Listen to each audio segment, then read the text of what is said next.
Bonjour mes petits Jawa. Ouais, aujourd'hui j'ai envie de vous appeler mes petits Jawa, parce que j'aime bien ça, les Jawa, c'est sympa les Jawa. Sympa les Jawa. Alors, je vous parle encore en direct de la planète.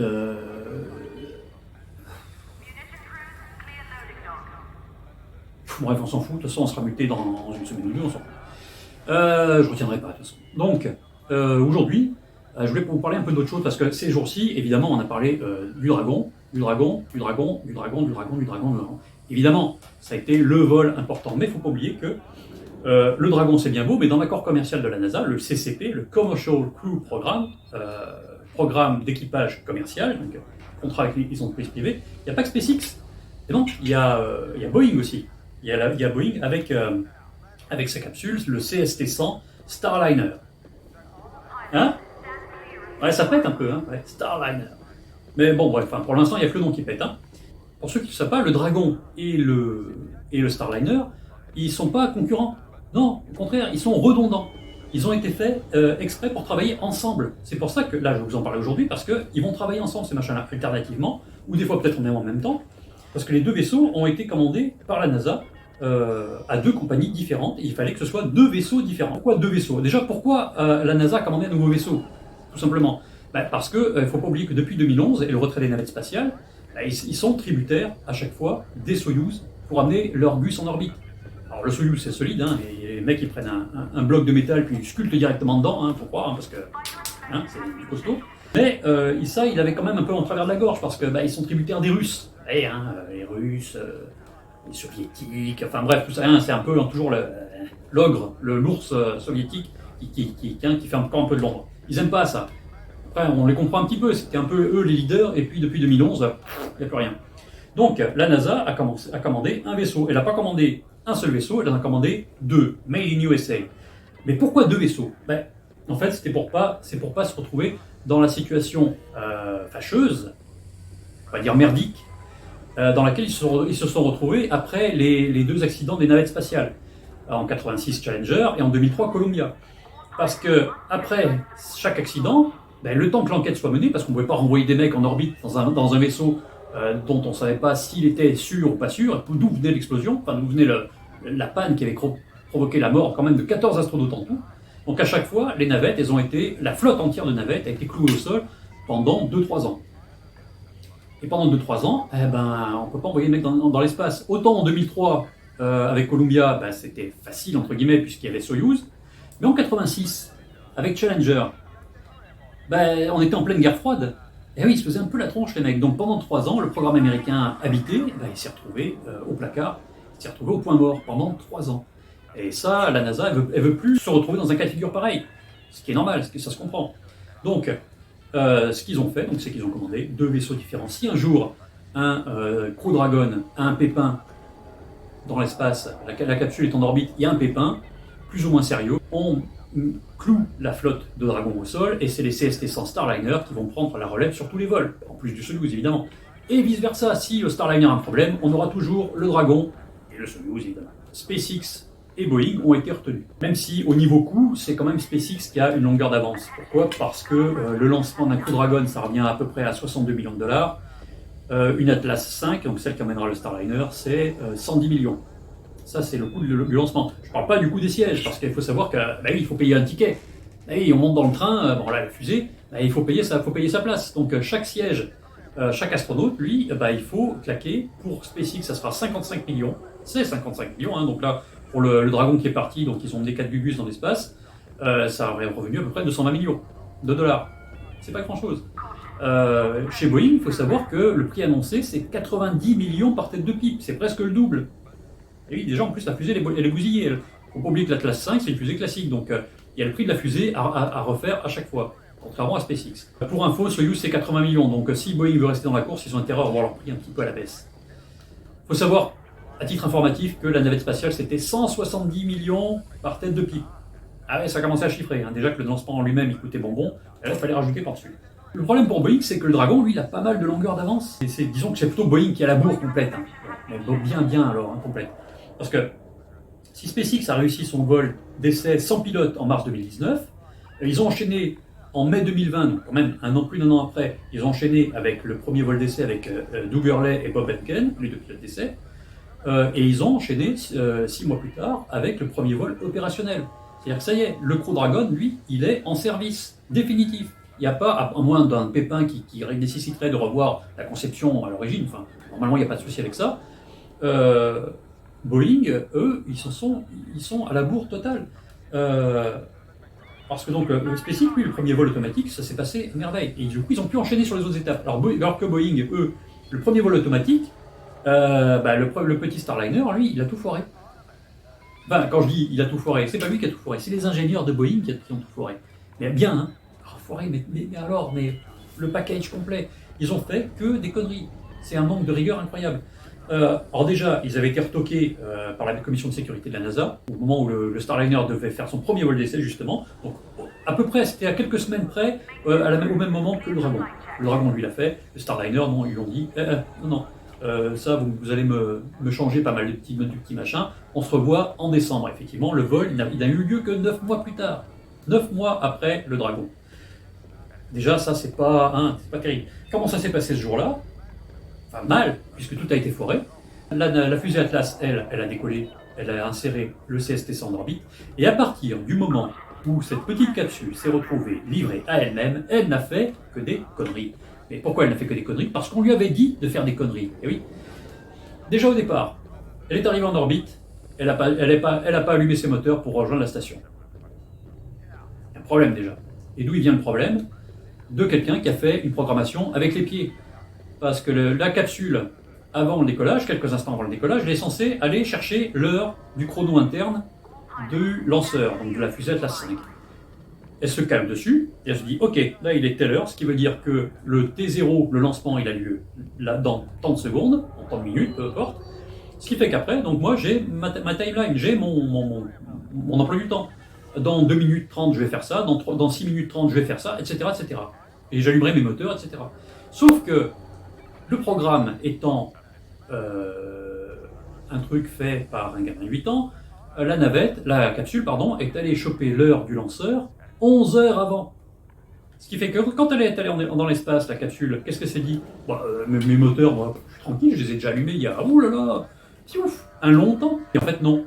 Alors, donc, quand les ingénieurs du contrôle sol de Boeing se sont rendus compte de ça, ils ont voulu pianoter et lui envoyer des ordres pour les allumer en manuel. Donc, déjà, super, bravo, super. Alors, s'il y avait eu un équipage à bord, ils l'auraient fait eux-mêmes. Ça aurait été plus rapide. Donc là, Boeing, ils ont essayé de programmer et d'envoyer des informations, sauf que la communication n'est pas passée. Non. Pourquoi? Est-ce qu'on le dit ça? Pourquoi? Parce qu'en fait, ils se sont aperçus que les relais de téléphonie mobile qu'il y avait autour de leur centre de contrôle, ils perturbaient les transmissions vers la capsule. Autant vous dire que si chez nous, il y a un truc comme ça qui se passe, vous voyez lui là, ça vous dit quelque chose? Je pense que ça se serait passé comme ça chez Boeing. Peut-être qu'il leur faudra un petit mec comme ça d'ailleurs. Chef. Donc, déjà à ce niveau-là, donc la capsule, donc impossible de lui transmettre les infos. Quand ils ont réussi enfin à la contacter, c'était trop tard, donc ils ont allumé les propulseurs, ils ont relancé la séquence, ils ont cramé 25% de carburant en plus, et l'engin n'a jamais rejoint l'orbite prévue. Donc ça c'était foireux. Là où c'était encore plus foireux, c'est que après, donc, ils ont vu qu'ils avaient fait des conneries dans le code, donc ils ont quand même eu la conscience professionnelle de vérifier le reste, mais ils se sont aperçus qu'il y avait des conneries encore. Et oui. C'est-à-dire que la capsule, elle a des petits moteurs de manœuvre autour de sa coque pour pouvoir se positionner, rentrer dans l'atmosphère, tout ça. Et il y a deux types de configurations.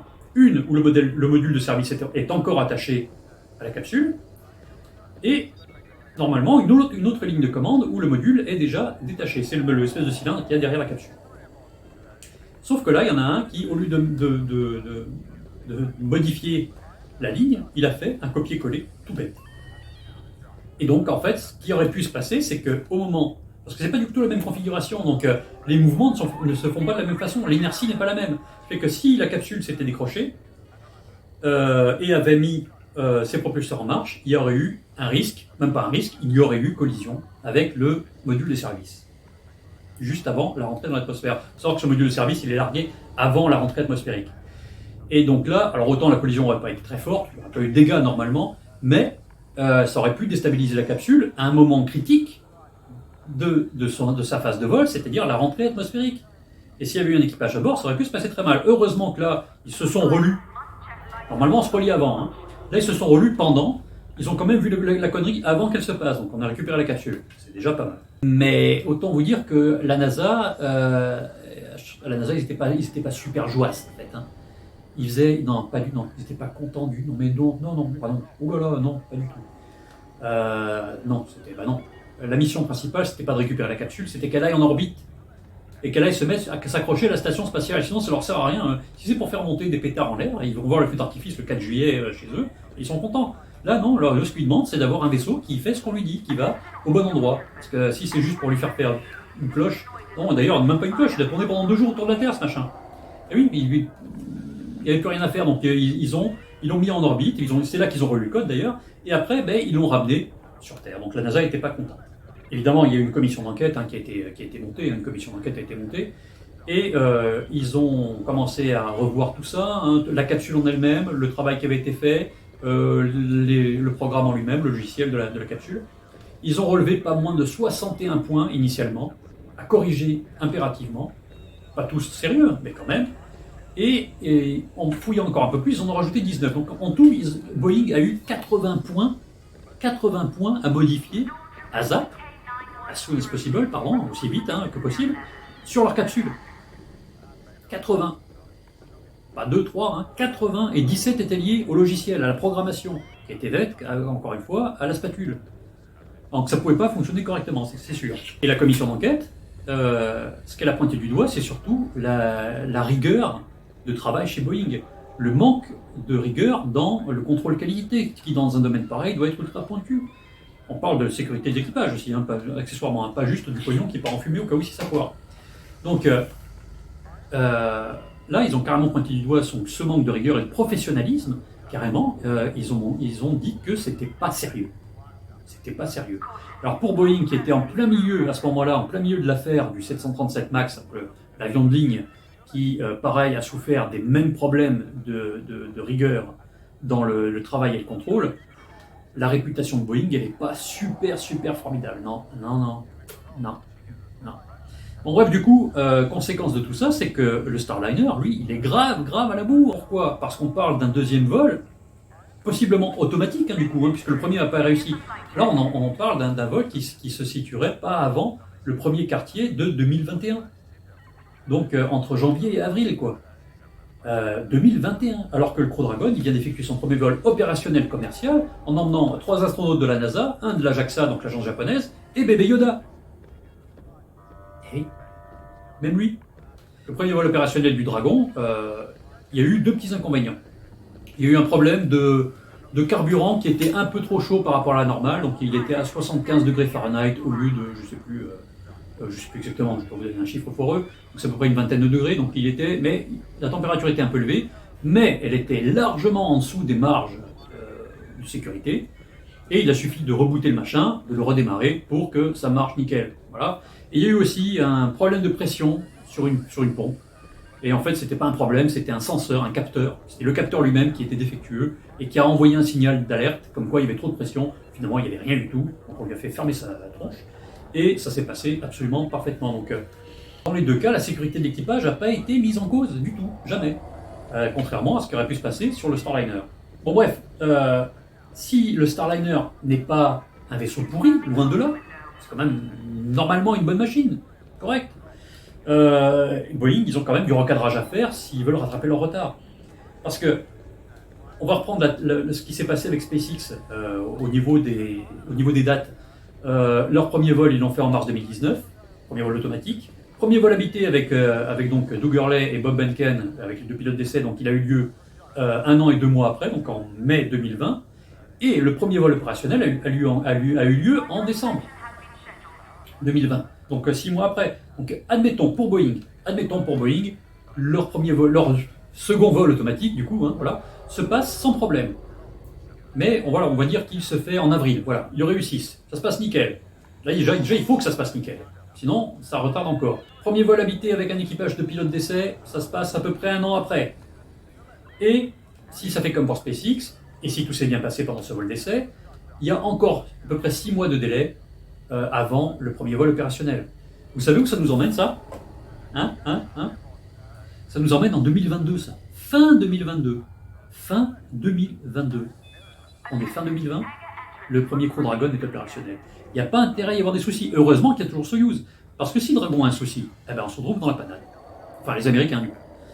Si jamais il y a un problème sur Dragon, ce que je ne souhaite pas évidemment, et le Starliner, lui, n'est pas du tout prêt à prendre la relève ou à assurer une quelconque alternance ou redondance. Si Boeing veut raccourcir le calendrier et avoir un vaisseau opérationnel au plus vite, ils ont intérêt chez Boeing à se sortir les doigts et à faire du recadrage sérieux dans leur rang et à imposer une rigueur qui apparemment non plus. Et parce que sinon leur calendrier il restera tel qu'il est, donc ce qui veut dire que leur vaisseau il sera à l'amour. J'espère pour Boeing que leur Starliner il sera opérationnel avant que le premier Starship le soit. Et parce que là on commence à... Non, je pense pas, mais bon, il y a peu de chances que le premier Starship opérationnel voit le jour avant le premier Starliner. Mais si c'est le cas, limite les Starliners construits pourront en faire des yourtes high-tech chez Boeing. Voilà, puis les vendre sur le marché du, je sais pas, c'est un truc à prendre. Hein? Ouais, on pourra en mettre ici, ouais. Ouais. Bon bref, j'espère que cette petite vidéo a été sympa et intéressante. Vous avez vu, je vous ai mis des petites images. Hein? Hey. Ben, on commence à avoir un peu plus de matos ici, hein. Les cargos sont arrivés, donc on commence à récupérer des machins. Bon, pour l'instant, j'ai toujours mon tableau, ça, on verra bien. Mais bon, on commence à être un peu mieux équipé.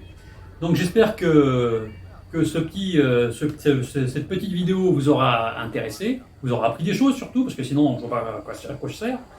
Et je vous retrouve la prochaine fois, peut-être sur une autre planète, peut-être toujours dans ce coin paumé, pour un autre sujet. Et ce sujet-là, pour l'instant, j'en sais fiche pas rien, parce que là, en fait, j'ai un briefing d'émission à faire avec les gars, et que j'ai pas encore du tout pensé à ça. Donc, mes petits Jawa, je vous souhaite une bonne journée. Méfiez-vous. Je sais pas, méfiez-vous. C'est toujours un bon conseil à prendre. Faites gaffe. Voilà, faites gaffe à vous. Et que la force soit avec vous. Non. Enfin bref, vous m'avez compris. Voilà. Salut.